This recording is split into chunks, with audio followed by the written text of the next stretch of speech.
I carry your heart with me. I carry it in my heart. I am never without it. Anywhere I go, you go, my dear. And whatever is done by only me is your doing, my darling. I fear no fate, for you are my fate, my sweet. I want no world, for beautiful you are my world, my true. And it's you are whatever a moon has always meant, and whatever a sun will always sing is you. Here is the deepest secret nobody knows. Here is the root of the root, and the bud of the bud, and the sky of the sky of a tree called life, which grows higher than soul can hope or mind can hide. And this is the wonder that's keeping the stars apart. I carry your heart. I carry it in my heart. Of all the many highly experimental poems by E. Cummings, I Carry Your Heart With Me, I Carry It In, is among the most straightforward and approachable. It's the one you're most likely to hear at weddings, or at weddings in rom-coms. I carry your heart with me. I carry it in my heart. And because this poem seems effortless, it feels pulled out of time, too. I think that was what Cummings wanted, to make this poem universal, a quintessential love poem for the modern age. I mean, just take a look at the 5 concrete images that he uses. Hearts, moon, sun, tree, stars. It's hard to imagine 5 symbols more archetypal. So the intention here is clearly universal appeal. But that's not a slight on the poem's construction or its meaning, just the opposite, in fact.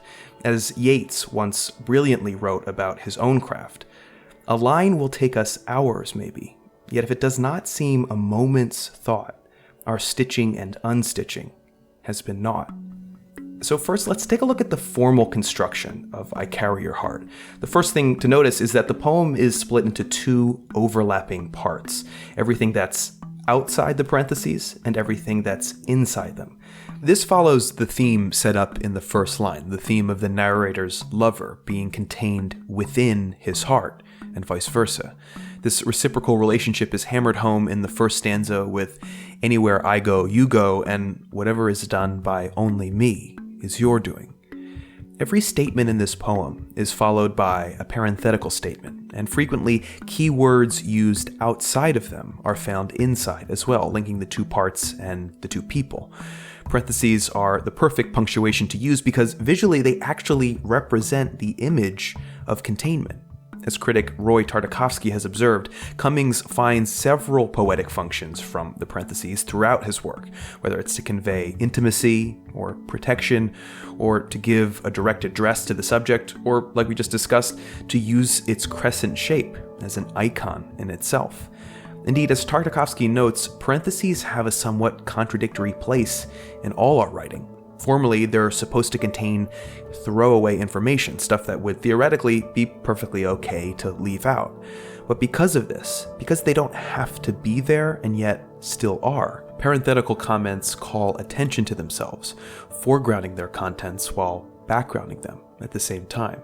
Ambiguity like that is exactly what Cummings loves to play with, and it reinforces the poem's themes. Clearly, Cummings is using the parentheticals for intimacy. You can see that in his additions of my dear, my darling, my sweet, my true, but he also uses them to develop his philosophy of self and love. See, for Cummings, love is a condition in which 2 fragmented selves come together to form a more perfect unity. And if there's one great theme in his collected work, it's the importance of being a truly transcendentally alive individual against the dulling and alienating forces of modern progress. But the individual self was always a problematic idea for Cummings, whereas sometimes he avowed that man is a miraculously whole human being. Elsewhere, like in the same sentence, he says that man's only happiness is to transcend himself.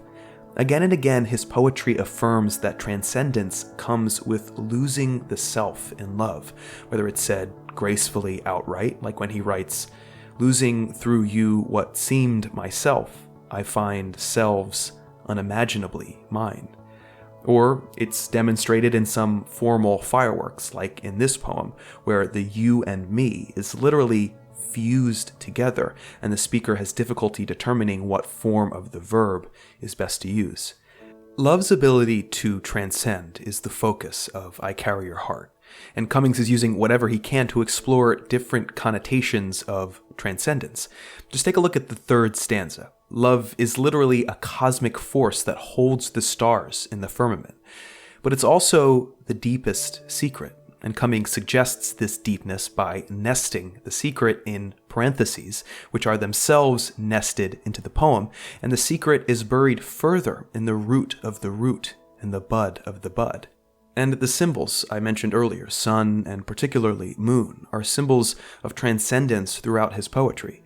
I mean, what has the moon always meant to Cummings?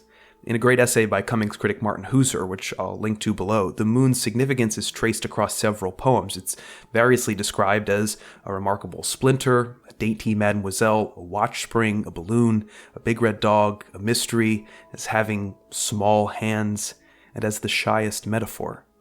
Cummings has a transcendental reverence for the moon, but he has a hard time pinning it down in language. That's why it's the shyest metaphor. Any attempt to understand it, to know it, will result in the symbol fleeing further away. This is what the moon has always meant to Cummings, and it's the way he feels about love and poetry too. In his notes, which are collected at Harvard, he once wrote, "To know is to possess, and any fact is possessed by everyone who knows it, whereas those who feel the truth are possessed, not possessors." Like the great American transcendentalist, Cummings believes truth and poetry and love cannot be comprehended, only experienced. With his poetry and all its intense experimentation, he attempts to short-circuit our impulse toward knowing so that we might experience language anew. I Carry Your Heart is a rare attempt at clarity. In form and content, it points toward love, just as it points toward Cummings' philosophy. But its true magic is in the way it unfolds effortlessly, in a rhythm and cadence harmonious with feeling. Hey everybody, thanks for watching. I want to point you guys in the direction of a channel that I really love, Wisecrack. We've been pushing back and forth to each other because I think if you like my stuff, you're definitely going to love what they do. They do 8-bit philosophy, thug notes, but I've really been loving Earthling Cinema, which is like film analysis from the perspective of a crabby but hilarious Earthling from the future. I don't know, I'm a sucker for high concept stuff, and it's really smart. Anyway, go to their channel, watch this one that they just did on Mad Max, which is really good, and subscribe, and tell them the Nerd Writer sent you in comments. Yeah, they're just good people. Anyway, if you want to pledge to the Nerd Writer directly, you can click right here, go to my Patreon. I just started a blog on Patreon, so if you pledge $1 per video, you can get access to that, some behind the scenes stuff that's cool. Anyway, I'll see you guys next Wednesday.